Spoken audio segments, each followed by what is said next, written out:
ওয়ামান আ'রাদা আন যিকরি ফাইন্না লাহু মাঈশাতান দানকা ওয়া নাহশুরুহু ইয়াওমাল কিয়ামাতি আ'মা ক্বালা রাব্বি লিমা হাশারতানি আ'মা ওয়া ক্বাদ কুনতু বাসীরা قال كذلك أتتك آياتنا فنسيتها وكذلك اليوم تنسى আল্লাহ রাব্বুল আলামিন বলছেন ওয়ামান আ'রাদা আন যিকরি জিকিরের অনেকগুলো অর্থের অন্যতম একটা অর্থ হলো কোরআন। যারা আমার কোরআন থেকে দূরে থাকবে, কোরআনকে অবহেলা করে কোরআন থেকে দূরে থাকবে, বিচ্ছিন্ন হয়ে থাকবে, আল্লাহ বলছেন তাদের জীবন যাপনকে আমি আল্লাহ সংকীর্ণ করে দিব। দুনিয়ার মানুষ ভবিষ্যৎ সম্পর্কে জানে না, 1 মিনিট পরে কি হবে দুনিয়ার মানুষ জানে না, 1 মাস পরে কি হবে তো প্রশ্নই ওঠে না। ধরে বলেন জানে কিনা? ওয়ামা তাদরি নাফসুম মাযা তাকসিবু গাদা। আল্লাহ রাব্বুল আলামিন বলছেন আগামীকাল তোমার কি হবে, আগামীকাল তুমি কোথায় থাকবা, আগামীকাল তোমার কি হবে সেটা তুমি জানো না। তার মানে আপনি কালকের বিষয় তো প্রশ্নই ওঠে না। এখানে যারা মাহফিলে এসছেন, এখান থেকে আপনার বাড়িতে আপনি যেতে পারবেন এমন গ্যারান্টি দেওয়ার মতো কোনো মানুষ নাই। আছে? জোরে বলেন আছে? যদি আমি বলি একজন হাত তোলেন যিনি গ্যারান্টি দিয়ে বলতে পারবেন আমি বাড়িতে যাব। যদিও আপনি আশা করেন কিন্তু আপনি আশাটা পরিপূর্ণভাবে করতে পারেন না। এর কারণ হলো আপনার 1 সেকেন্ডের ভরসা আপনার কাছে নাই। আপনার সমস্ত কিছু নিয়ন্ত্রণ করেন কে? যদি আপনি বুঝেন নিঃশ্বাসটা নিয়ন্ত্রণ আল্লাহর পক্ষ থেকে হয়, শরীরের সচলতা যদি আল্লাহর পক্ষ থেকে হয়, হাতের নাড়াচাড়া যদি আল্লাহর পক্ষ থেকে হয়, পায়ের নাড়াচাড়া যদি আল্লাহর পক্ষ থেকে হয়, তাহলে আপনার ক্ষমতা এবং ক্ষমতা পাওয়া এবং ক্ষমতা থেকে আপনাকে সরায় দেওয়া এই সমস্ত কিছুর নিয়ন্ত্রণ করেন কে? আপনি যদি মুমিন হন তাহলে এই বিশ্বাস আপনার অন্তরে থাকবে। আল্লাহ পাক রব্বুল আলামিন বলছেন ওয়ামান আ'রাদা আন যিকরি ফাইন্না লাহু মাঈশাতান দানকা। তাদের জীবনটাকে সংকীর্ণ করে দিবেন কে? যারা কোরআন মানে না, কোরআনের পক্ষ অবলম্বন করে না, কোরআনের বিরোধিতা করে, কোরআনের অনুসরণ করে না, তাদের জীবনটাকে সংকীর্ণ করে দিবেন, এই কথা বলেছেন কে? কিন্তু আপনার ঈমান নাই, আপনার বিশ্বাস হয় না, আমার বিশ্বাস হয় না। বছরের পর বছর দোয়া করতেছেন আল্লাহ জালিম থেকে হেফাজত করো। জালিম তো যায় না, জালিম আরো বেশি শক্তিশালী হয়ে যায়, ঠিক কিনা? এটা বাংলাদেশ, আফগানিস্তান, শ্রীলঙ্কা, সিরিয়া, আরো বিভিন্ন দেশগুলোতে যুগের পরে যুগ, শুধু এই যুগে না আরো বহু যুগ আগ থেকে জালেমরা যখন শাসন করেছে, ওই জালেমদের শক্তি সবচাইতে বেশি ছিল। জালেমরা নিজেও জানে আমাদের ক্ষমতা আমাদের কেউ সরাতে পারবে না। সমাজের মধ্যে জালেম স্বৈরাচার যদি বলি তাহলে মানুষ ফেরাউন নমরুদের দিকে চলে যায়। আমি বলি ফেরাউন নমরুদ ওই যুগে ছিল যেই যুগে ইব্রাহিম আলাইহিস সালাম ছিলেন। ইব্রাহিমের বিরোধিতা করার জন্য যেই জালেম ছিল তার নাম হলো নমরুদ।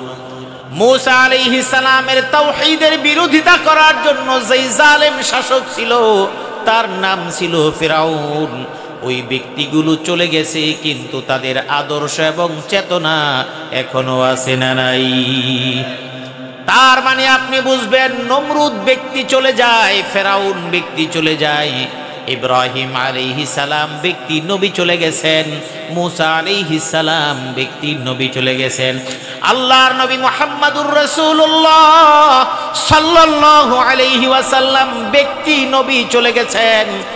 আর কোন নবী আসবে না তাতে কোনো সন্দেহ নাই। কিন্তু নবীদের যেই কাজ সেই কাজগুলো আল্লাহ পাক রব্বুল আলামিন এই বনি আদমের দায়িত্বে দিয়েছেন। আর এই বনি আদমের উপরে আল্লাহর নবী তার উম্মতদেরকে বলে দিয়েছেন, তোমাদের কাছে যা বললাম এটা তোমরা যারা আজকে এই বিদায় হজের ভাষণে যারা শুনছ, তোমরা শুনে রাখো, এই কথাগুলো পরবর্তী প্রজন্মের কাছে তোমরা পৌঁছে দিবা। এই পৌঁছে দেওয়ার দায়িত্বগুলো আপনার আমার কাছে দিয়েছেন। এই সমস্ত জিম্মাদারির কারণে আপনিও যখন নবীর কাজ করবেন, আপনার বিরুদ্ধে যেই নবীর যুগে যা কাজ হয়েছিল ওই রকম ভাবে কাজ করলে আপনার বিরুদ্ধে যারা দাঁড়ায় যাবে রাষ্ট্রীয় ক্ষমতা নিয়ে, ওরাও নমরুদ ফেরাউনের প্রেতাত্মা, কোনো সন্দেহ নাই। তার মানে ব্যক্তি বিশেষ, তুই একটা আবু জাহেলের মতো কাজ করলি বলে না মানুষ। আবু জাহেলকে কি আপনি দেখছেন? আপনি তো দেখেন নাই। আপনি না দেখে কেন বললেন? আপনি বুঝে গেছেন আবু জাহেল এটা কোনো আসলে সুস্থ জ্ঞানের মানুষ না।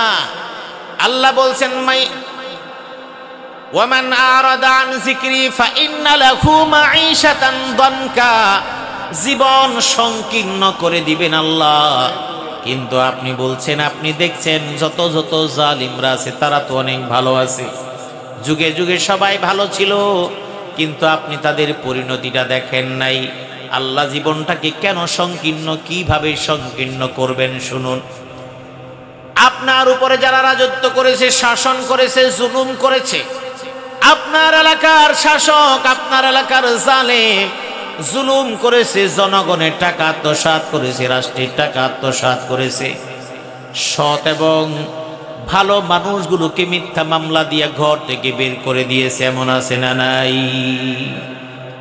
কলেজের প্রফেসর, মাদ্রাসার অধ্যক্ষ, মাদ্রাসার প্রফেসর, মাদ্রাসার আলেম, মাদ্রাসার মুহাদ্দিস, তার কোনো অপরাধ নাই, জীবনে গাঁজাও খায় নাই, জীবনে মাদকের ব্যবসা করে নাই, এবং পাশের বাজারে চাঁদাবাজিও করে নাই, জমিও দখল করে নাই, কোনো দলীয় কর্মীকে হত্যাও করে নাই, কোনো একটা ককটেলও ফুটায় নাই। কিন্তু এত কিছুর পরেও তার নামে থানায় কেন মামলা? কারণ ওই কোরআন বিরুদ্ধ, ইসলাম বিরুদ্ধ মানুষগুলো চিন্তা করে দেখেছে, এই মানুষগুলো যদি সমাজের মধ্যে নেতৃত্ব আসে তাহলে আমাদের সমাজে চুরি করার জায়গাগুলো বন্ধ হয়ে যাবে, এই জন্য তাদেরকে মামলা দিয়ে ঘর ছাড়া করে দাও। করা হয়েছে ঠিক। আল্লাহ রাব্বুল আলামিন জালিমদেরকে সুযোগ দিয়েছেন, চূড়ান্তভাবে তাকে ছেড়ে দেন নাই। আল্লাহ বলছেন তাদের জীবনটাকে সংকীর্ণ করে দিবেন। আপনি বুঝে নেন, পৃথিবীর যত জালেম, ওই জালেমরা শেষ জীবনে তাদের স্বাভাবিক জীবন যাপন করতে পারে নাই। আফগানিস্তানের প্রেসিডেন্ট সেই দেশ ছেড়ে শেষ পর্যন্ত তাদের যে ওস্তাদ, তাদের যে মুরব্বীরা ছিল তাদের কাছে যে পাড়ি জমাইছে, আর কোনোদিন আফগানিস্তানে ফিরে আসতে পারে নাই। পেরেছে? মানুষ মনে করেছে এটা করলে মনে হয় রক্ষা পাবে না, পালানোর সুযোগ দেওয়া হয় নাই। জালেম হওয়ার জন্য মুসলমানরা মুসলিম না, জালেম সবসময় জালেম, ঠিক কিনা? কারণ একজন হিন্দুর প্রতি যদি হিন্দু শাসক জুলুম করে এটাও জুলুম, কুকুরের পরে কুকুর যদি জুলুম করে এটাও জুলুম, গরুর প্রতি যদি গরু জুলুম করে এটাও জুলুম। তার মানে হলো জুলুম যে করে সেই জালেম। যারা মানুষের আত্মসাৎ করে, হক নষ্ট করে, তারা জালেম। শ্রীলঙ্কার প্রেসিডেন্ট রাষ্ট্রভবন থেকে পালানোর সুযোগ পায় নাই, মন্ত্রীরা তারা পালিয়ে গেছে, মন্ত্রীরা পালানোর সুযোগ পায় না, জামা ছিঁড়ে ফেলেছে, হাফ প্যান্ট পরিয়ে কোনো রকম ইজ্জত বাঁচাইছে।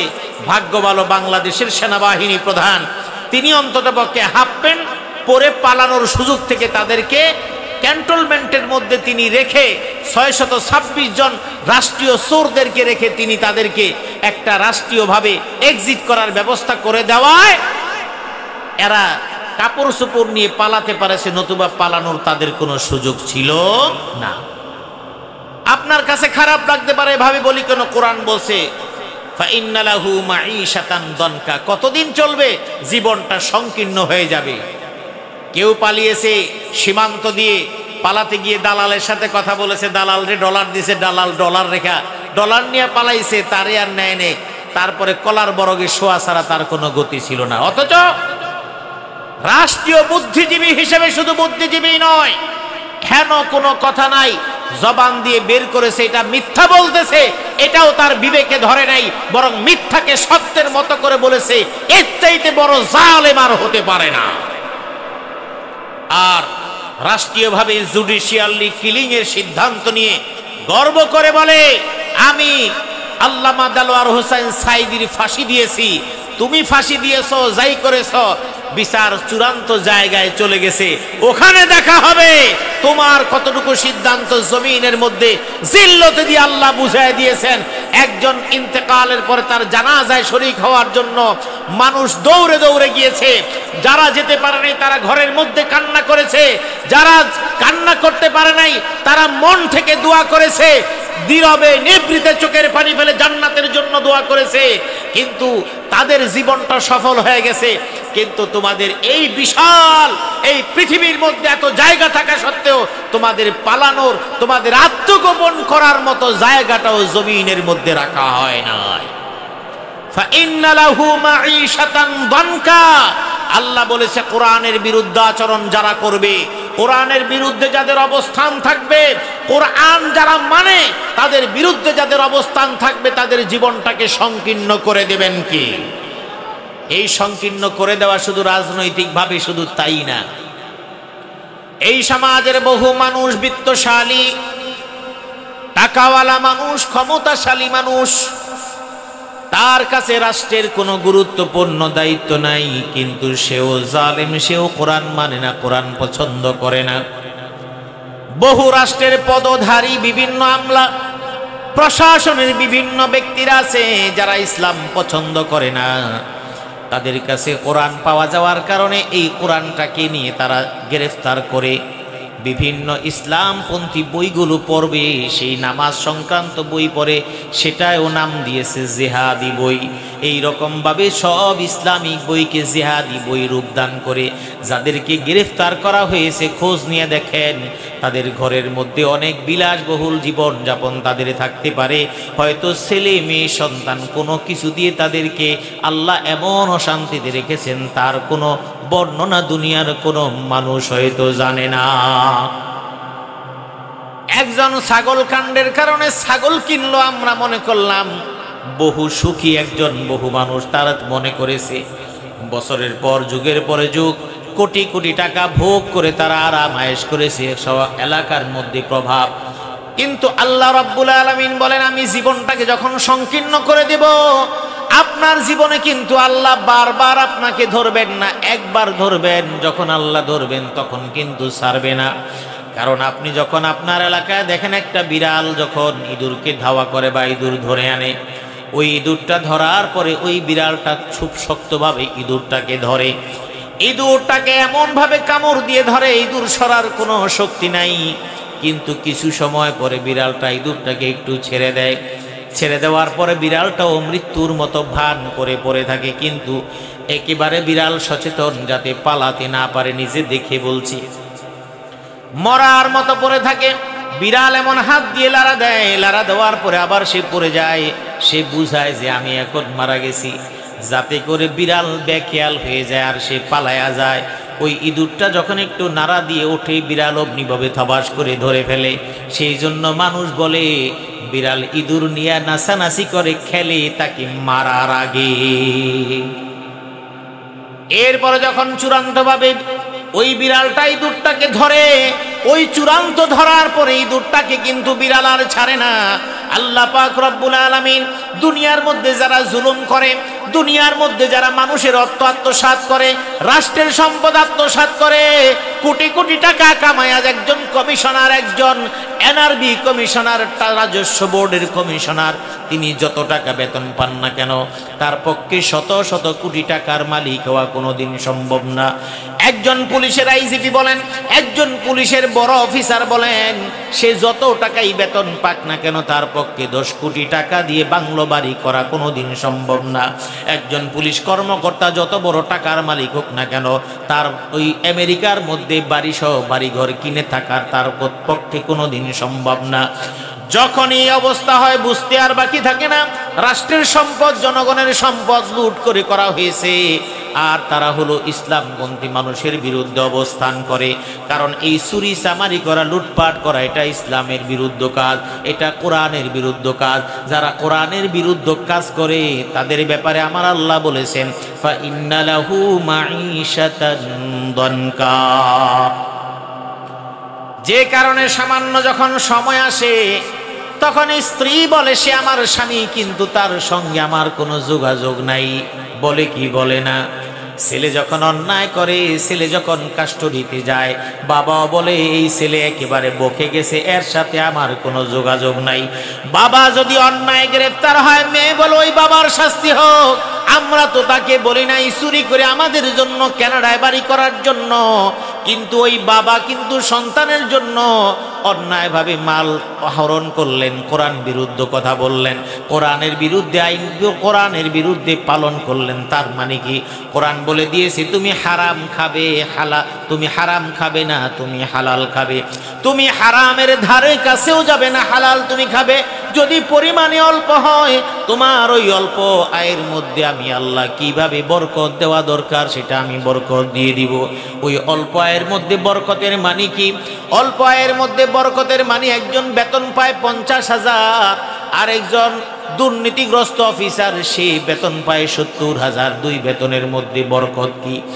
যিনি 60,000 বেতন পান, 50,000 টাকা বেতন পান, তিনিও যেমন ঘুষ খাইতে পারেন, অন্যায়ভাবে কোটি কোটি টাকা কামাতে পারেন, কিন্তু তিনি চিন্তা করলেন আমার আল্লাহ তো দেখেন, আমার আল্লাহর কাছে আমি কি জবাব দিব? এই হারাম টাকাগুলো আমি আমার সন্তানকে খাওয়ালে, আমার সন্তান যদি অমানুষ হয়ে যায় তাহলে তো আমার কোনো ফায়দা নাই। এই জন্য সেই মানুষটা হালালের উপরে চলতে থাকলো। হালালের উপরে চলতে গিয়ে সন্তানকে 10,000 টাকা বেতনের স্কুলে ভর্তি করাতে পারলো না। ভালো করে বুঝে নেবেন, সন্তানকে যে কোনো নরমাল স্কুলে ভর্তি করানো হলো, এইরকম ভাবে জীবন যাপন চলছে। স্ত্রীর জন্য 50,000 টাকা দামের শাড়ি আনা সম্ভব না, বিলাসবহুল জীবন যাপন করা সম্ভব না, দামি গাড়ি সম্ভব না, বিভিন্ন ছুটির মধ্যে দেশ ছেড়ে ব্যাংকক, থাইল্যান্ড কিংবা সিঙ্গাপুরে ঘুরতে যাওয়া সম্ভব না। এই না থাকার কারণে স্ত্রীর মন আল্লাহ রাব্বুল আলামিন তৈরি করে দিলেন, এই স্বামী তোমার একজন নেককার স্বামী, সে তো হালাল খায়। আল্লাহ পাক রব্বুল আলামিন স্ত্রীর মধ্যে হালাল ইনকাম করা স্বামীর উপরে ভালোবাসা বৃদ্ধি করে দেন।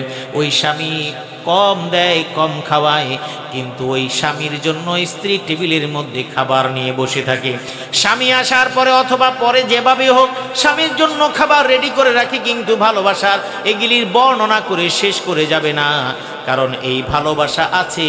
আবার সন্তান স্কুলে যায়, বাবা যা দেয় তা নিয়ে যায়, কারণ সন্তানের মনের মধ্যে আল্লাহ পাক রব্বুল আলামিন এই বুঝ দিয়ে দিলেন, তোমার বাবা একজন সৎ অফিসার, তোমার বাবার কাছে যে কোনো দাবি দাওয়া করলে তুমি তা কিন্তু পাবে না। আল্লাহ রাব্বুল আলামিন সন্তানের মেধার মধ্যে, চিন্তার মধ্যে এই চিন্তা ঢুকায় দিলেন, তোমার বন্ধু যে 5.5 লক্ষ টাকা দিয়ে হোন্ডা কিনলো, তুমি চাইলেও তার মতো করে হোন্ডা কিনতে পারবা না, কারণ তোমার বাবার ইনকাম কম। আর যিনি ঘুষ খায়, সুদ খায়, তিনি দেখেন তার সন্তান দেখেন, আমরা যেই বাসায় থাকি বাসার ভাড়া দিই আমরা 50,000, আমার বাবা যেই গাড়ি কিনেছে গাড়ির দাম 20 লাখ, আমার মা যেই অর্নামেন্টস এবং শাড়ি পরে সেটার দাম অনেক, বোন যা খরচ করে তা অনেক। এটা চিন্তা করার পরে চিন্তা করে আমার বাবার টাকার কোনো অভাব নাই, যা চাইমো আমি তাই দিব। এই জন্য 50 লাখ হোক, 5 লাখ হোক, এটা টাকার জন্য মা বাবাকে জিম্মি করা তাদের পক্ষে কোনো বিষয় না।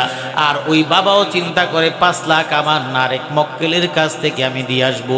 সময়ের ব্যবধান, ওই ছেলে যদি বিপদগামী হয়ে যায়, ছেলে যদি অ্যাক্সিডেন্ট করে কোনো দুর্ঘটনা ঘটায় দেয়, স্ত্রী যদি তার অবাধ্য হয়ে যায়, এমন হাজার হাজার ঘটনা আছে। স্বামীর সাথে স্ত্রীর মিল নাই, বাবার সাথে সন্তানের মিল নাই।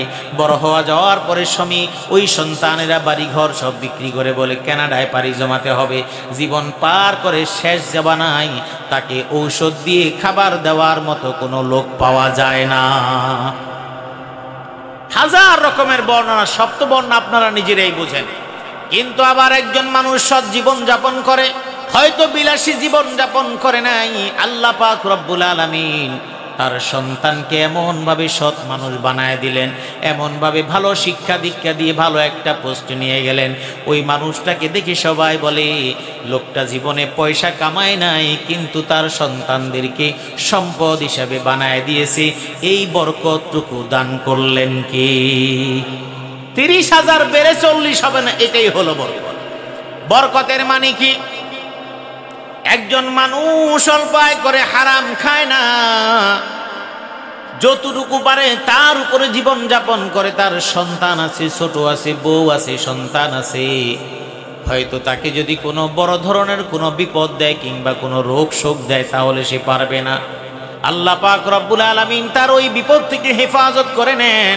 বুঝাবার জন্য বলি, আমরা যারা স্বাভাবিক পরিবারের সঙ্গে আমরা বসবাস করি, আপনার আমার স্ত্রী, আপনার মেয়ে, আপনার ছেলে, আপনার পুত্রবধূ, আমাদের সন্তানরা গর্ভবতী হওয়ার পরে হাসপাতালে যাওয়া লাগে, সিজার করা লাগে।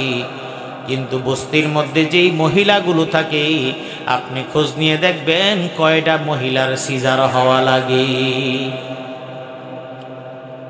আপনার এখন সিজার ছাড়া চলে না, আমাদের সিজার ছাড়া চলে না। কারণ আমাদের ডাক্তারের অনেকাংশ, সবাই না, অনেক ডাক্তার আছে দুর্নীতিগ্রস্ত। তারা চায় একজন রোগী আসুক, আমরা সিজার না করলে তো আমরা টাকা কামাতে পারবো না। হাসপাতালগুলো খুলে আছে, হাসপাতালগুলো চিন্তা করে রোগী আসলেই যদি সিজার না করি তাহলে তো বিল উঠাতে পারবো না। অপারেশন থিয়েটারের ভাড়া, পরীক্ষা নিরীক্ষার বিভিন্ন খরচ, এটা দিয়ে আমাদের ব্যবসা করা লাগবে। অথচ করোনাকালীন সময় 6 মাস, 9 মাস, 1 বছর পর্যন্ত বাংলাদেশের মানুষ যদি ধরেন এই 5 মাস হাসপাতালে যাওয়া বন্ধ, কিন্তু সন্তান দুনিয়ায় আসার যেই পথ, ওটা তো কোনো টাইম দিয়ে হয় না। ওই যুগে সন্তান জন্মগ্রহণ করেছে সিজার ছাড়া, অপারেশন ছাড়া, কিন্তু এখন হয় না। তার কারণ কি? কারণ দুনিয়ার মানুষ দুর্নীতিগ্রস্ত, এই জন্য তাদের জীবনের মধ্যে বরকত উঠায় আনিছেন কি?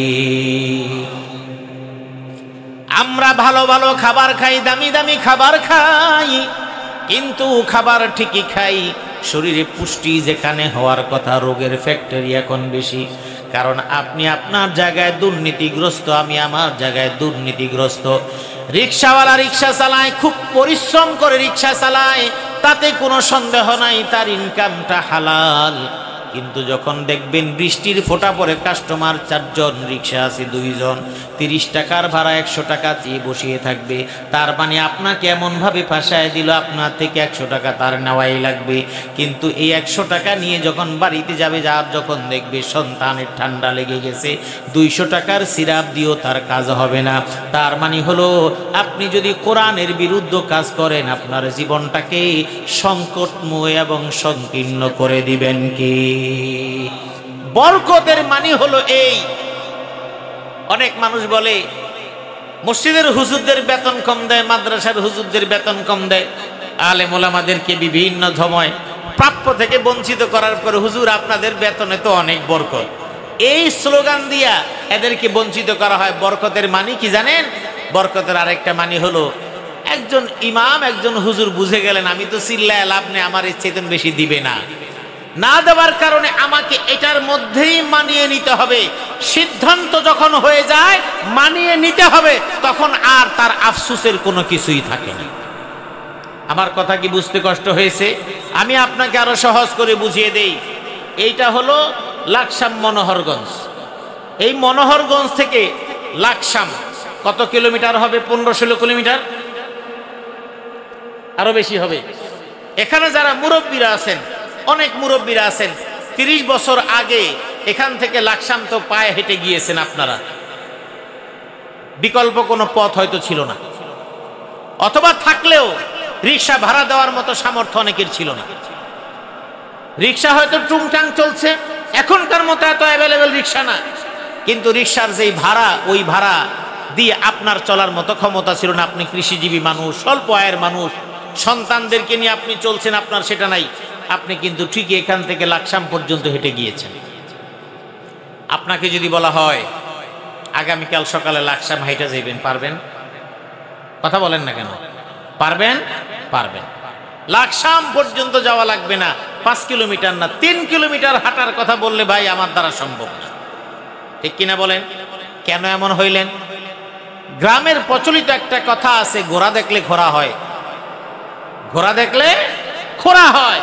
তার মানে যখন গাড়ি ঘোড়ার যুগ চলে এসেছে, এখন মানুষ আর হাঁটতে পারে না, কারণ হাঁটার সেই বাধ্যবাধকতা শেষ হয়ে গেছে তার। কারণ বলে কিল কয়টা খাইতে পারবা, কয় একটাও না, তো বাইন্দা দিলে কয় যতগুলি ইচ্ছা, কিল একটাও খাওয়া যাবে না। কিন্তু যদি হাতটা পিস মোড়া বাং দিয়ে যদি কিলানো হয়, তাহলে যতক্ষণ দিবেন ততক্ষণই খাওয়া যাবে।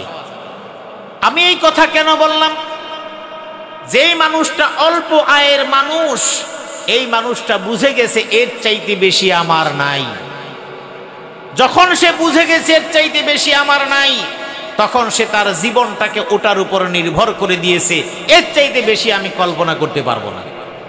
ঢাকা শহরে কোটি কোটি মানুষ থাকে। বসুন্ধরা সিটি কিংবা যমুনা ফিউচার পার্ক, ইয়াং যারা আছেন তারা চিনেন, গ্রামে যারা মুরব্বীরা আছেন হয়তো দেখেন নাই কিন্তু শুনেছেন। তার মানে বসুন্ধরা সিটি অথবা যমুনা ফিউচার পার্ক, সেখানে আপনার আমার মতো সাধারণ মানুষ গিয়ে কোনো কিছু কিনতে পারবে না। কিন্তু আপনি যখন ওখানে যাবেন, যাওয়ার পরে দেখবেন দোকানগুলোতে কাস্টমারের অভাব নেই।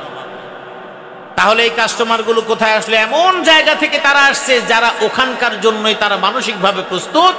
তাদের আয়ের অবস্থাও সেই রকম, হালাল হারামের প্রশ্নে আমি গেলাম না। আপনার কি মনে চায় না যমুনা ফিউচার পার্কের ওই দোকান থেকে একটা দামি ড্রেস কিনতে? আপনার কি মনে চায় না বসুন্ধরা সিটিতে আপনার একটু ভালো একটা ড্রেস কিনতে? আপনারও মনে চায়, কিন্তু আপনি ওখানে যাওয়ার আগে সিদ্ধান্ত নেন, আমি শুনেছি ওখানকার একটা ড্রেসের দাম এত হাজার, ওখানকার একটা শাড়ির দাম এত হাজার, ওখানকার একটা ঘড়ির দাম এত হাজার, তো আমার তো এত হাজার দিয়ে ঘড়ি কিনলে জীবন চলবে না, বরং আমি 10,000 টাকা দিয়ে ঘড়ি কেনার চাইতে 200 টাকা দিয়ে ঘড়ি কিনলে বাকি টাকা দিয়ে আমি 1 মাস আরামে আমার ফ্যামিলিতে বাজার করে চলতে পারবো, আমার তো এর চাইতে বেশি ইনকাম নাই। আপনি মুহূর্তের মধ্যেই বসুন্ধরা কিংবা ওই যমুনা ফিউচার পার্কে যাওয়ার প্ল্যান আপনি বাদ দিয়ে দেন, তাতে আপনার সামান্যতম কষ্টও লাগে না, ঠিক কিনা বলেন? কিন্তু যার সামর্থ্য আছে, যদি যাইতে না পারে, যাওয়ার পরে কিনতে না পারে, তাহলে তার মেজাজ খারাপ, আসার পরে 3 দিন ভাত খাওয়া বন্ধ, বাধ্য হয়ে স্বামী কিংবা বাবা বাধ্য হয়ে তার সেই আবদার পূরণ করার জন্য তাকে আয় রোজগার করা লাগবে। তার মানে বরকতের মানে হলো যার অল্প আছে, সে যখন সিদ্ধান্ত নেয় আমার এই অল্পের মধ্যে আমাকে চলতে হবে, আল্লাহ পাক রব্বুল আলামিন তার সন্তানদের মধ্যে এই চিন্তা দিয়ে দেন, তার স্ত্রীর মধ্যে এই চিন্তা দিয়ে দেন। আর যাদের মধ্যে চিন্তা নেই তাদের সংসারে টিকে না, ওই না টিকাটাও আল্লাহর ফয়সালা। লোকটা তখন বলে আগের যেটা গেছে বহুত চাহিদা ছিল, এখন যারে আনছি তার চাহিদা নেই, আমার যা আছে এটার মধ্যেই সেই সন্তুষ্টি, এটার মধ্যেই সে ভালো। এই অবস্থাটা সৃষ্টি করে দেন কি? যারা কোরআন মানে না, ইসলামী জীবন যাপন পদ্ধতিকে যারা মানতে চায় না, তাদের জীবনটাকে এমন করে সংকীর্ণ করে দেন কে? সেটা রাজনীতির ক্ষেত্রে হোক, সেটা পারিবারিক ক্ষেত্রে হোক, সেটা সমাজের ক্ষেত্রে হোক, যে ক্ষেত্রে হোক, ফাইন্না লাহু মাঈশাতান দনকা, এটা হলো একটা শাস্তি, একটা অপরাধ। জীবনের শেষ প্রান্তে বলে পোলাপানের জন্য এমন ভাবে টাকা কামাইলাম, রাত দিন একাকার করে টাকা কামাইলাম, কিন্তু পোলাপান বুঝলো না, পোলাপান আমাদের কষ্ট বুঝলো না, আমাদেরকে মূল্যায়ন করলো না। এই জন্য সম্পদের মধ্যে বরকত এবং জীবনটাকে সুন্দর, এটা নির্ভর করে আপনার মানিয়ে যাওয়ার সিদ্ধান্তের উপরে। যেমন একটা কথা আপনারা জানেন হয়তো, বা আমি আবার বলছি, একজন কানাডার একজন ভিক্ষুক, দরিদ্র মানুষ, ভিক্ষুক মানে আমাদের দেশের প্রচলিত ভিক্ষুক না, দরিদ্র মানুষ, প্রচন্ড শীতের মধ্যে রাস্তার মধ্যে দাঁড়ানো, এই প্রচন্ড শীতের মধ্যেও সে রাস্তায় দাঁড়ানো, কিন্তু তার কোনো ওই ঠান্ডা নিবারণের মতো কোনো গরম পোশাক তার কাছে নেই, কারণ তার সেই সামর্থ্য নেই। কিন্তু ওই ঠান্ডার মধ্যেই সে রাস্তায় দাঁড়িয়ে থাকে। দেখবেন আমাদের দেশেও বহু মানুষ রাস্তায় আছে, বহু মানুষ রাস্তায় ঘুমায়। আপনি ঘরের মধ্যে হিটার জ্বালায়া কিংবা জানলাগুলো বন্ধ করে দেয়াল ফিটিং বিল্ডিং এর মধ্যে, তারপর ভারী কম্বল গায়ে দিয়ে শোন, তারপর আপনার শীতে ঠকঠক করেন যখন একটু শীত বেশি পড়ে। আপনি চিন্তা করে দেখুন, আপনার ঘরের মধ্যে সুরক্ষিত জায়গায় আপনি কম্বল গায়ে দিয়ে শীত, আপনি সেখান থেকে নিজেকে উষ্ণতা দিয়ে আপনাকে গরম করতে পারছেন না, অথচ ওই শীতের মধ্যেই আপনার এলাকায় কিংবা বাজারের কোনায় কোনো একটা জায়গায় কোনো একজন দরিদ্র মানুষ শুধুমাত্র একটা চাদর গায়ে দিয়া ওখানে কিন্তু নিচে একটা সালা বিছায় সে কিন্তু শুয়ে আছে কিনা? আপনি এত সুরক্ষিত অবস্থায় থাকেও আপনার নিউমোনিয়া, আপনার কাশি, আপনার ঠান্ডা, কত কিছু হয়ে যাচ্ছে, কিন্তু ওই রাস্তার পারে যে পাগলটা শুয়ে থাকে, ওর কোনো ডাক্তার নাই, ওর কোনো কবিরাজ নাই, ওর কোনো বাপ নাই, মা নাই, ওই পাগলটা ওই বাজারের ওখানেই থাকে, সবাই জানে এটা পাগল, এটা বাজারেই থাকে। ওর শোয়ার বিছানা কি? হয়তো চট চাউলের বস্তা 2টা বিছাইয়া তারপরে একটা চাদর কেউ হয়তো দিয়ে গেছে, অথবা পাতলা একটা কম্বল কেউ দিয়ে গেছে। ওই কম্বল ময়লা তো ময়লা, ওটা তো আর অত পাগল, তো আর ময়লা আবর্জনার কোনো খবর নাই, ওটা পেঁচায় ঠেসায় শুয়ে আছে, ওর কোনো সমস্যা হচ্ছে। বস্তি এলাকায় ঢাকা শহরে যেখানে থাকে, অথবা প্রত্যন্ত গ্রাম অঞ্চলে দরিদ্র সীমার নিচে যারা বসবাস করে, সেই সমস্ত বাড়িগুলো, যেমন উত্তরবঙ্গে একেবারে শীত প্রধান জায়গাগুলোতে, যেখানে বিলের মাঝখানে বাড়িগুলো, প্রচন্ড ঠান্ডা এবং এক হাত সামনে কুয়াশার কারণে দেখা যায়, এটা তো গতকালকেও দেখা যায়নি। এই অবস্থার মধ্যে যখন সেই মানুষগুলো একটু কাঁথা, মোটা কাঁথা দিয়ে কোনো রকমে তারা রাত যাপন করতেছে, তাদের কাছে কিন্তু অত্যাধুনিক কোনো কিছু নেই। ওই বেড়ার ফাঁক দিয়ে, পাটখড়ির বেড়া বলেন, মুলিবাসের বেড়া বলেন, বিভিন্ন জায়গা দিয়ে একেবারে সুন্দর করে বাতাস ঢুকছে, ঠান্ডা থেকে নিবারণের তেমন কিছু নাই, ওরাও কিন্তু বাঁচতেছে, কারণ ওরা জানে এর চাইতে আমাদের আর কিছু নেই। তো ওই রাস্তার পথিক অসহায় মানুষটা যখন দাঁড়িয়ে আছে প্রচন্ড ঠান্ডার মধ্যে, একজন শিল্পপতি, একজন বিত্তবান লোক যাওয়ার সময় বলতেছে, কি ব্যাপার, তুমি এত ঠান্ডার মধ্যে দাঁড়ায় আছো, তোমার কি কোনো গরম কাপড় নাই? বলে যে নাই। বলে যে তুমি থাকো কিভাবে? কয় কিছু করার নাই, ঠান্ডার মধ্যে আমি থাকতেছি। বলে ঠিক আছে, তুমি অপেক্ষা করো, আমি তোমার জন্য একটা গরম কাপড়। দিন গড়িয়ে রাত চলে আসলো, রাত পার হয়ে গেল, প্রচন্ড হিম প্রবাহে ঠান্ডার মধ্যে ওই লোকটা মারা গেল। ওই যখন অবস্থা, তার আগে একটা সুন্দর একটা কাগজে সে কিছু লিখে গেল, তার সাথে কাগজপত্র ছিল, ব্যাগ ছিল, ওখানে লিখে গেল যে আপনি আমাকে যখন দেখা হলো, আপনি বললেন আমাকে শীতের কাপড় দিবেন, আমি কিন্তু আপনার বলার আগ পর্যন্ত শীতের কাপড় ছাড়াই ভালো ছিলাম। এর কারণ আমি তখন মানিয়ে নিয়েছিলাম যে আমার কোনো শীতের কাপড় নাই, সুতরাং এটাকেই ফেস করে আমাকে টিকে থাকতে হবে। কিন্তু যখন আপনি আমাকে এসে যখন আপনি সান্ত্বনা দিলেন এবং স্বপ্ন দেখালেন, এবং আমাকে আপনি গরম এবং উষ্ণ কাপড় দেওয়ার একটা স্বপ্ন দেখালেন, আমি তখন আমার ভিতরকার যেই মনোবল, যেই মনোশক্তি, সেই শক্তিটা হারিয়ে আমি আপনার ওই প্রাপ্তির উপর আমি নির্ভরশীল হয়ে গেলাম। নির্ভরশীল হয়ে যাওয়ার পরে যখন সময় গড়িয়ে বাড়ছে, তখন বারবার শুধু আমার ঠান্ডার প্রকোপটা আমার শরীরের ভিতরে এমনভাবে প্রভাব বিস্তার করছে যে আমি তার সইতে পারছিলাম না, অথচ একদিন আগেও আমি এই ঠান্ডার মধ্যেও স্বাভাবিকভাবে সময় পার করেছি। কিন্তু আপনি হয়তো ভুলে গেছেন, কিন্তু আপনার নির্ভরতার কারণে আমি আর টিকতে পারছি না। এই লেখাটা যখন দেখবেন, তখন হয়তো আমি থাকবো কিনা পৃথিবীতে আমি জানি না। তো এই মিথ্যা স্বপ্ন, এই স্বপ্নটা কোনো মানুষ যখন ধারণ করে, তখন তার স্বাভাবিক সক্ষমতার জায়গা থেকে সে হারিয়ে যায়। আমি এই কথাটা কেন বললাম? ওই যে বরকতের প্রশ্ন আসে, বরকত মানে কি? আপনি যখন যেটা পাচ্ছেন এটার উপরে মানিয়ে চলা, যখন সিদ্ধান্ত মাইন্ড সেট হয়ে যায় এটার উপরে আমার জীবন যাপন করতে হবে, তখন আপনার জীবন চালাতে কষ্ট হয় না। আপনারা যারা এখানে আছেন, কৃষি কাজের সাথে সরাসরি যুক্ত ছিলেন, অথবা আপনি তদারকি করেছেন, অথবা এই সম্পর্কে আপনি জানেন, বিভিন্ন শ্রেণীর মানুষ এখানে আছেন। এক সময় আপনি খুব অল্প অর্থবিত্তের মাধ্যমে চলেছেন, এখন আপনার সন্তান বিদেশে প্রবাসে জীবন যাপন করে অনেক টাকা পয়সা পাঠায়। যেই মানুষ আপনি এখনকার বাজার মূল্য হিসেবে ধরেন 20,000, এখনকার বাজার মূল্য, আগে তো 2,000 টাকা চলতো, এখনকার বাজার মূল্য হিসেবে 20,000 টাকা ধরার পরেও আপনি যেখানে চলতে পারতেন, এখন আপনি 40,000 টাকা দিয়েও আপনি চলতে পারেন না, কারণ আপনার নির্ভরতার জায়গা কমে গেছে। এই জন্য আল্লাহ বুঝিয়েছেন, ফাইন্না লাহু মাঈশাতান দনকা, জীবনটাকে সংকীর্ণ করে দিবেন কে? ওয়া নাহশুরুহু ইয়াওমাল কিয়ামাতি আ'মা, আর তাদেরকে কিয়ামতের ময়দানে অন্ধ করে উঠাবেন। তখন ওই অপরাধীরা আল্লাহ পাক রব্বুল আলামিনের কাছে বলবেন, ওগো আল্লাহ, আজকে আমরা হাসরের ময়দানে চক্ষুবিহীন ভাবে কেন উঠলাম? আমরা তো দুনিয়ায় থাকতে আমরা চোখ দিয়ে দেখতাম। قال رب لما حشرتني أعمى وقد كنت بصيرا قال كذلك أتتك آياتنا فنسيتها وكذلك اليوم تنسى। আল্লাহ রাব্বুল আলামিন বললেন, এই মানুষগুলো দুনিয়ার জিন্দেগিতে তাদের জীবন সংকীর্ণ হয়ে যাবে, সংকটময় হয়ে যাবে। পরকালে আল্লাহর কাছে বিচারের কাঠগড়ায় দাঁড়াতে হবে। যুগে যুগে যত নাফরমান, যত জালেম, যত কোরআন বিদ্বেষী, তাওহীদ বিদ্বেষী, কালিমা বিদ্বেষী যত ব্যক্তিরা ছিল, তাদের জীবনটা দুনিয়ার মধ্যে সংকটময় হয়েছিল এবং তাদের জীবনটার মধ্যে এতটাই সংকট, তাদের বাঁচার মতো অনেক বিভিন্ন সুযোগ সুবিধা থাকা সত্ত্বেও তারা বাঁচতে পারে নাই। আল্লাহ পাক রব্বুল আলামিন সেগুলো বোঝানোর জন্য কোরআনের বিভিন্ন জায়গায় কখনো মূসা এবং ফিরাউনের ঘটনাগুলো উল্লেখ করেছেন, আবার কোথাও নমরুদ এবং ফিরাউনের ঘটনাগুলো আল্লাহ উল্লেখ করেছেন।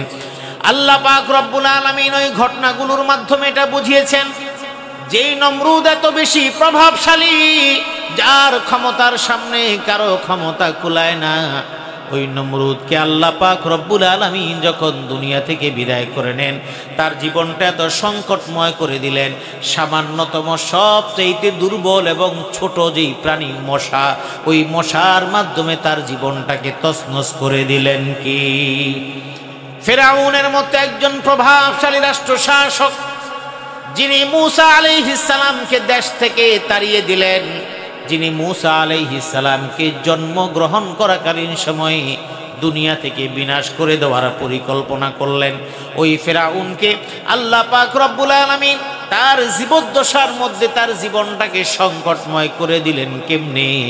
মূসা আলাইহিস সালামের পিছনে ধাওয়া করলেন, মনে করলেন এই মূসা এবং তার অনুসারীদেরকে আমরা শেষ করে দিতে পারবো, এতে কোনো রকমের কোনো সন্দেহ নাই।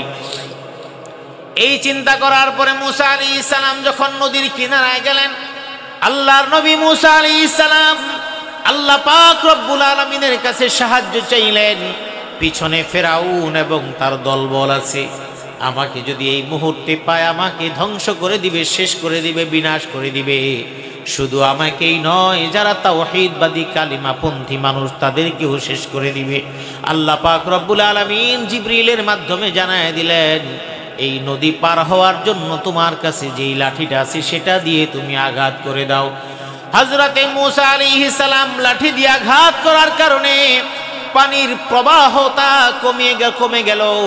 দুই দিকে পানিটা থামায় দিয়া ওই নদীর মাঝখান দিয়া শুকনা রাস্তা বানায় দিলেন। কি আল্লাহ পাক বানায় দেওয়ার কারণে মূসা এবং তার অনুসারীরা যখন নদী পার হয়ে গেল, আল্লাহ পাক রব্বুল আলামিন এবার ফিরাউনকে সেখানে ডুবানোর পরিকল্পনা করলেন, কিন্তু ফিরাউন অনুমানও করলো না, বুঝতেও পারলো না।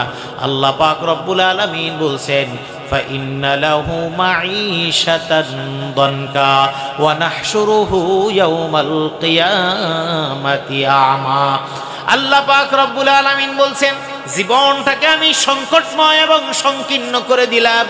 এবার ফিরাউন যখন ওই নদীর মাঝ বরাবর চলে গেল শুকনা রাস্তা পাওয়ার পরে, আল্লাহ পাক রব্বুল আলামিন পানিকে নির্দেশনা দিয়ে দিলেন, ও পানি, তুমি আমার নির্দেশে তুমি দুই দিকে থেমে গিয়েছিলে, এখন আমি তোমাকে নির্দেশনা দিচ্ছি, তুমি তোমার স্বাভাবিক প্রবাহমান হওয়ার যে শক্তি তোমাকে দিয়ে দিলাম।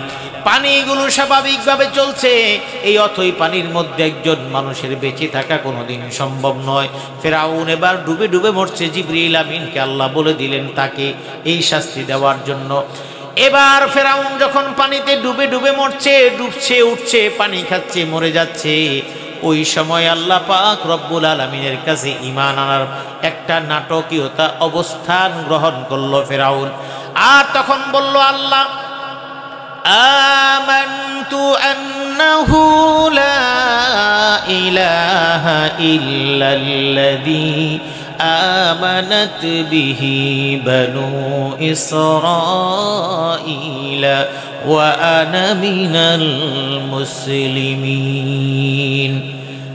ফিরাউন এবার আল্লাহকে বলছে আমানতু আন্নাহু লা ইলাহা ইল্লাল্লাযী আমানাত বিহি বানু ইসরাঈল, আমি ওই আল্লাহর প্রতি ঈমান, আল্লাহ তো বলেন আমি ওই সত্তার প্রতি ঈমান আনলাম যার প্রতি বনি ইসরাইল, ওই বনি ইসরাইলের যেই ইলাহ তার প্রতি ঈমান আনলাম। আল্লাহ পাক রব্বুল আলামিন তা শুনলেন, জীবনটাকে এমন সংকটময় করে দিলেন। ওই সময় আল্লাহ পাক রব্বুল আলামিন জবাব দিয়ে দিলেন, আল আন ওয়া কাদ আসাইতা ক্বাবলু ওয়া কুনতা মিনাল মুফসিদিন, এখন বুঝি তোমার সময় হলো, অথচ একটু আগেও তুমি সবচেয়ে নাফরমান ছিলা। আল্লাহ পাক রব্বুল আলামিন বলছেন ফাইন্না লাহু মাঈশাতান দানকা, দুনিয়ার জীবনটাকে সংকীর্ণ করে দেই, দুনিয়ার জীবনটাকে সংকটময় করে দেই।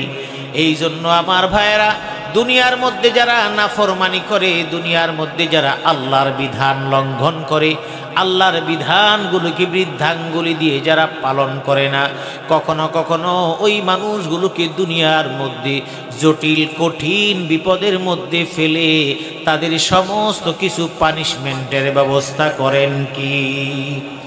বহু ক্ষমতাশালী মানুষ, সেটা রাষ্ট্রীয় পর্যায়ে না, আপনার এলাকা কেন্দ্রিক হতে পারে, মানুষের সাথে দুর্ব্যবহার করেছে, মানুষের সাথে জুলুম করেছে, অন্যায়ভাবে আরেকজনের জমি দখল করেছে। আবার অনেক সময় এমন হয় কোনো অন্যায় করে নাই, কিন্তু সেই মানুষটাকে অন্যায়ভাবে থাপ্পড় মেরে তাকে লাঞ্ছিত করেছে। আবার ক্ষমতা থাকার কারণে নিজের প্রভাব প্রতিপত্তি প্রকাশ করার জন্য কেউ যদি তাকে সালাম না দেয়, তাকে সমাজের মধ্যে লাঞ্ছিত করা হয়েছে, এমন আছে না নাই? এটাও আল্লাহর নাফরমানি, কোরআনের বিরোধিতা করা। আল্লাহ বলছেন ফাইন্না লাহু মাঈশাতান দানকা, জীবনটা সংকীর্ণ করে দিবেন। সময়ের ব্যবধানে অনেকের জীবন পাওয়া যায়, এমন প্রভাবশালী মানুষ, ক্ষমতাশালী মানুষ, এখন দুনিয়ার মধ্যে আল্লাহ বাঁচায় রাখছেন, তার হাত চলে না, পাও চলে না, শরীর চলে না, বিছানার মধ্যে শুইয়ে শুইয়ে কয়েক বছর পর্যন্ত অসহায়ের মতো লালন পালন করেন, এমন আছে না নাই? ঈমানদারদের মধ্যে এমন হতে পারে, তবে আল্লাহ পাক রব্বুল আলামিন ঈমানদারদেরকে ঈমানের পরীক্ষা করেন, আর নাফরমানদেরকেও ঈমানের পরীক্ষা করেন। সেটা কিভাবে? নাফরমানকে কঠিন বিপদের মধ্যে দিয়ে পরীক্ষা করেন। নাফরমান কতটুকু আল্লাহর উপর সন্তুষ্ট হয়? নাফরমান তো বলে আল্লাহ আমারে বিপদ দিলেন কি জন্য। আবার কখনো কখনো হতে পারে নাফরমানকে আল্লাহ শাস্তি তার নাফরমানের শাস্তির জন্য দিয়ে থাকতে পারেন। আল্লাহ পাক রব্বুল আলামিন এই দুনিয়ার শাস্তিগুলো আমাদেরকে দেখায় দেখায় আল্লাহ বুঝায় দিচ্ছেন, দেখো আমি দুনিয়া যারা আমার নাফরমানি করে, কোরআনের বিরুদ্ধাচরণ করে, তাদেরকে আমি শাস্তি দেই। এরপরে পরকালে ওয়া নাহশুরুহু ইয়াউমাল কিয়ামাতি আ'মা, কিয়ামতের ময়দানে চোখ থাকবে কিন্তু দৃষ্টিশক্তি নিয়ে যাবেন। বলবে আল্লাহ কেন তুমি আমাকে আজকে অন্ধ করে উঠালে? আল্লাহ পাক রব্বুল আলামিনের কাছে বলবে লিমা হাশারাতানি আ'মা ওয়া ক্বাদ কুনতু বাসীরা, দুনিয়ায় থাকাকালীন সময় আমার তো দৃষ্টি ছিল, আমার শক্তি ছিল, আজকে আমি কেন চোখে দেখতে পারি না? আল্লাহ পাক রব্বুল আলামিন বলবেন ক্বালা লিমা হাশারাতানি আ'মা ওয়া ক্বাদ কুনতু বাসীরা, আল্লাহ বলবেন ক্বালা কাযালিকা আতাতকা আয়াতুনা ফানাসিতাহা ওয়া কাযালিকাল ইয়াউমা তুনসা, তোমার কাছে আমি আল্লাহ কোরআন দিয়েছিলাম, কোরআনের বিধান ছিল, কোরআনের কথাগুলো ছিল, তুমি কোরআনের কথাগুলো শোনো নাই, মানো নাই, কোরআনের কথাগুলো শোনা প্রয়োজন মনে করো নাই, মানার প্রয়োজন মনে করো নাই।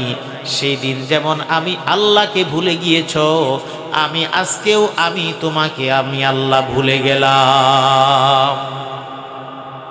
আল্লাহ পাক রব্বুল আলামিন বলবেন আতাতকা আয়াতুনা ফানাসিতাহা, তোমার কাছে আমার আয়াত, আমার নিদর্শন, আমার নিয়ামত সব কিছু তোমাকে দিয়েছিলাম। আলাম নাজআল লাহু আইনাইন ওয়া লিসানান ওয়া শাফাতাইন ওয়া হাদাইনাহুন নাজদাইন, তুমি তো আমার নিয়ামতের শুকরিয়া আদায় করো নাই। তোমাকে আমি আল্লাহ চোখ দিয়েছি দেখার জন্য, তুমি চোখ দিয়ে দেখেছো, কিন্তু আমার নিয়ামতের শুকরিয়া আদায় করো নাই। বরং আরেকজন মানুষকে আমি আল্লাহ চোখ দেই নাই, তার দিকে তাকায়া তোমার উচিত ছিল আমার শুকরিয়া জ্ঞাপন করা। আলাম নাজআল লাহু আইনাইনি ওয়া লিসানান ওয়া শাফাতাইন, আমি তোমাকে জবান দিয়েছি, ঠোঁট দিয়েছি, এবং সেই সঙ্গে কথা বলার শক্তি দিয়েছেন কি? আপনার চাইতে আমার চাইতে সুন্দর মানুষ এমন আছেন যার দৃষ্টিশক্তি নাই। আপনার চাইতে আমার চাইতে সুন্দর অনেক মানুষ আছে যার জবানের মধ্যে কথা নাই, এমন আছে না নাই? আল্লাহ বলছেন এত কিছু দেওয়ার পরেও তুমি যখন আমার বিধানটাকে তুমি পালন করতে পারলা না, আমাকে ভুলে গিয়েছো, এই জন্য আমিও আজকে তোমাকে ভুলে গেলাম। ওয়াকাযালিকাল ইয়াউমা তুনসা। আল্লাহু আকবার। আজকে আমি ভুলে গেলাম। তাহলে চূড়ান্ত রেজাল্ট কি?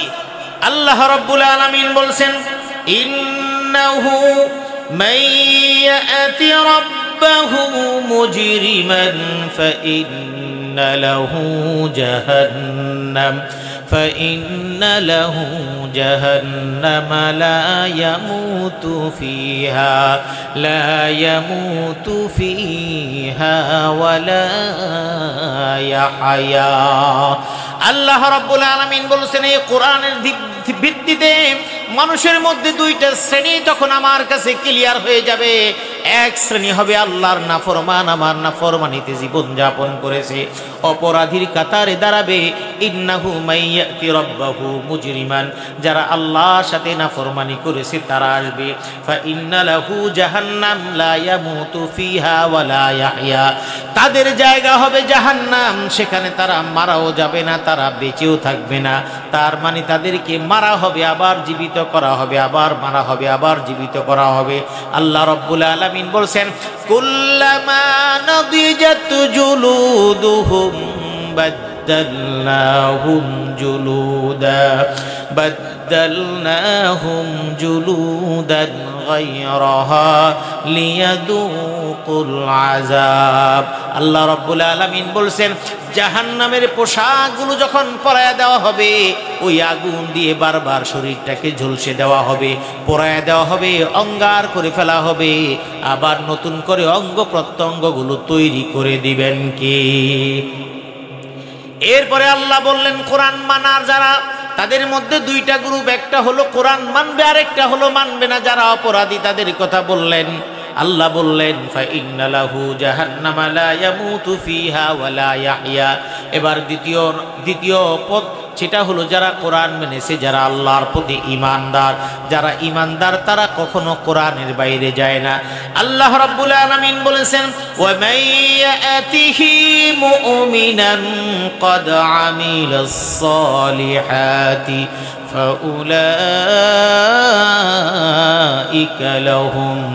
فأولئك لهم الدرجات العلا।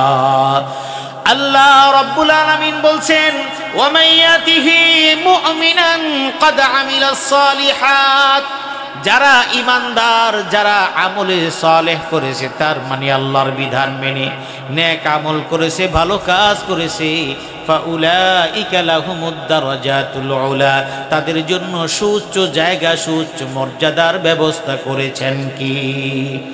সেই মর্যাদার সেই পরিচয় কি? আল্লাহ পাক রব্বুল আলামিন বলছেন জান্নাতু আদনিন তাজরি মিন তাহতিহাল আনহার, জান্নাতু আদনিন তাজরি মিন তাহতিহাল আনহার, الأنهار خالدين فيها وذلك جزاء من تزكى।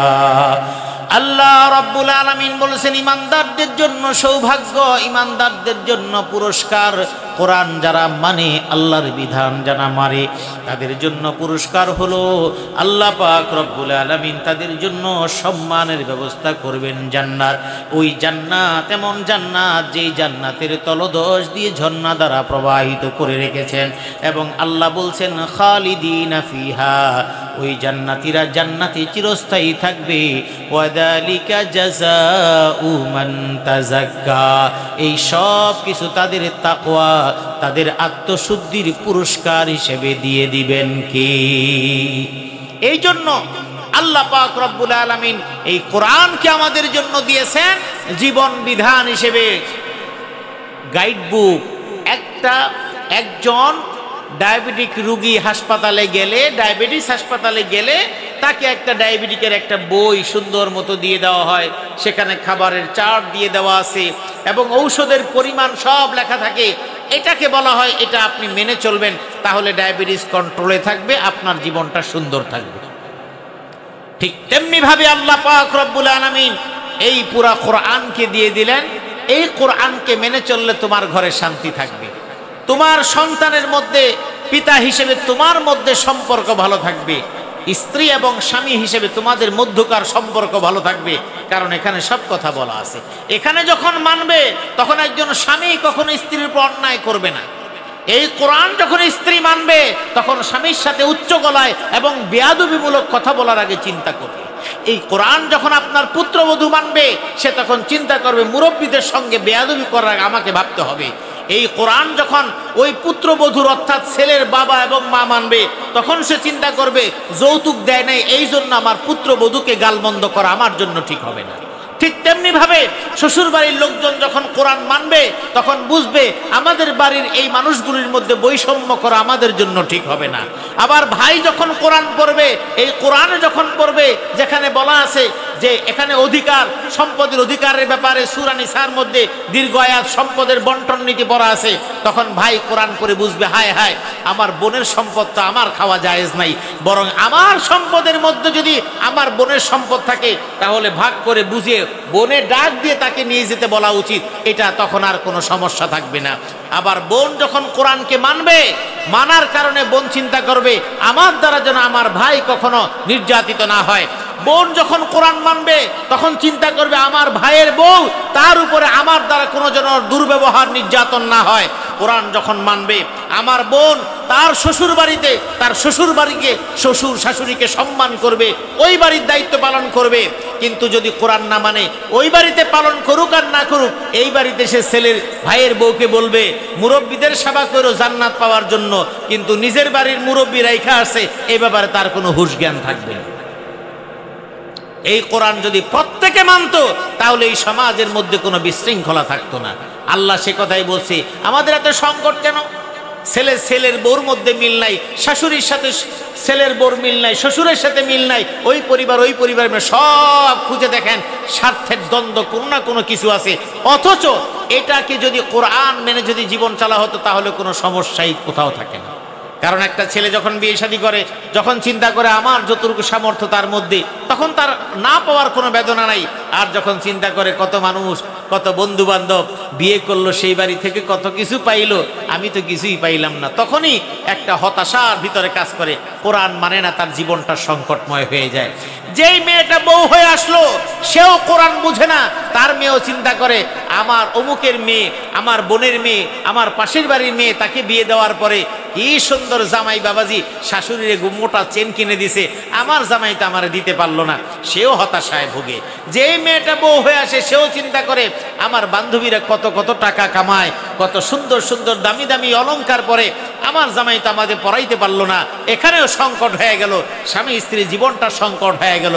কিন্তু মেয়েটা যদি বুঝতো যে আসলে আমার যতটুকু তকদিরে তার বেশি আমি পাবো না, আমার দেখা দরকার আমার স্বামী আমাকে ভালোবাসে কিনা, আমাকে ভালো রাখতে চায় কিনা, আমাকে সম্মান দেয় কিনা, এটা চিন্তা করলে কোরআন থাকলে তার এটা চিন্তা থাকতো। আবার স্বামী হিসেবেও চিন্তা করতো শ্বশুর বাড়ি আমার কি আছে না আছে এটা আমার দেখার বিষয় নয়, কারণ সে যে তার মেয়েটাকে আমার বাড়িতে তাকে আমার বাড়িতে পাঠিয়েছে, তার দেখাশোনার দায়িত্ব তো আল্লাহ আমাকে দিয়েছে, তার হক যেন কখনো নষ্ট না হয়। দুই পক্ষ চিন্তা করলে সেই সমাজের মধ্যে কখনোই সংকট থাকার কথা ছিল না। যেহেতু আমরা বুঝি না, আমরা মানি না, সেই জন্য আমাদের কোরআনের না মানার কারণে আমার জীবনটাকে সংকটময় এবং সংকীর্ণ করে দেওয়া হয়েছে। এই জন্য কোরআন মানার কোনো বিকল্প নেই। আল্লাহ পাক রব্বুল আলামিন আমাদের সকলকে কোরআনের অনুসরণ করে জীবন যাপনের তৌফিক দান করুন, আমিন। ওয়া আখিরু দাওয়ানা আলহামদুলিল্লাহি রাব্বিল আলামিন।